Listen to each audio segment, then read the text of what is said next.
रहे हैं जिसको मल कहते हैं, सोमो रेसलिंग और बहुत सारी चीजें आप मुझे बताते जा रहे हैं। आपने इसके गियर्स के बारे में बताया, जो प्रोटेक्शन, अब इसके जो दरम्यान में एक बेल्ट सी बांधी हुई जिसको आप सदरों कहते हैं, उसको बांधने का भी एक मखसूस स्टाइल है, उसके क्या लॉज है, उसको कैसे पकड़ना है, कैसे गिराना है? जी बिल्कुल, बहुत अच्छी बात है। अच्छा, इसको जो हम लोग इंग्लिश में बेल्ट कहते हैं, जापानीज में मवाशी कहते हैं, लेकिन सिंधी जुबान के अंदर इसको संदरो कहा जाता है। संदरो यानी संदरा।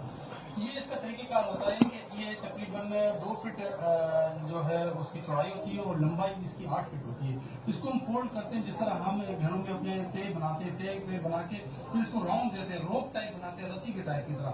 जब ये बिल्कुल सख्त रस्सी की तरह आ जाता है, उसके बाद हम बांधते हैं। इसके बांधने का एक मखसूस तरीका होता है, हमने फ्रंट से उठाना होता है और पीछे से इसको गिठान देनी पड़ती है। आपने घुमा दिया था, उसके बाद इसको पकड़ के फिर उसके लॉज क्या है? उसके ये कि फर्स्ट आप राइट हैंड को इन करेंगे इनसाइड फ्रंट साइड पे एंड लेफ्ट घुमाएंगे राउंडर्स की तरफ, पीछे की तरफ आप ग्रिप करेंगे हुक की तरफ, और उसके बाद दोनों पकड़ने के बाद इनको दोनों को फिर इनको लड़ाया जाता है।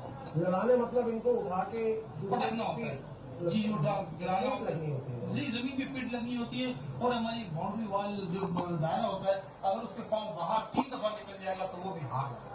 और इसके हाथ छूट भी जाता होगा जी बिल्कुल, अमूमन अच्छे फाइटर्स के भी हाथ निकल जाते हैं तो हम उसको एक गलती करार देते हैं, उसको हिकड़ी गलती कहते हैं, तो हम छुड़वा देते हैं हाथ, दोबारा उसको उसी जगह से हाथ डलवा के दोबारा फाइट कराते हैं।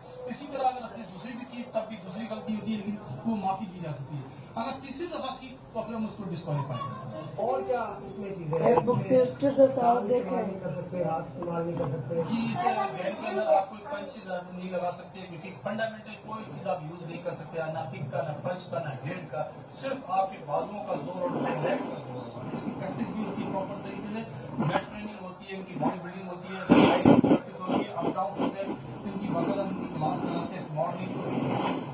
बेहतरीन फाइटर जब तैयार होता है तो फिर हम उसको कितनी देर का खेल होता है, कितनी देर में?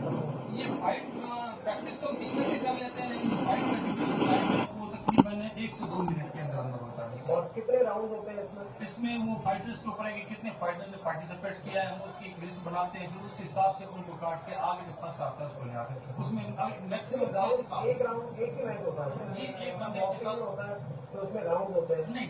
इसमें सिर्फ अगर वो बंदा गिर गया तो जीत जाएगा, फिर नेक्स्ट फाइट में जब जीता हुआ आएगा फिर उसके साथ दोनों जीतो। अच्छा, इसमें सलीम साहब ये है कि जिस तरह बॉक्सिंग में वेट कैटेगरी होती है 80 किलोग्राम से ऊपर का, 100 किलोग्राम से ऊपर का, तो इसमें वेट कैटेगरी है? जी बिल्कुल, एग्जैक्टली आसिफ भाई, मुझे तो ये लगता है कि शायद आपने भी जिंदगी में मलाकड़ा या मल जरूर खेली है, और मैंने तो आपसे सुन के भी कुछ मुझे भी ज्यादा हो रहा है।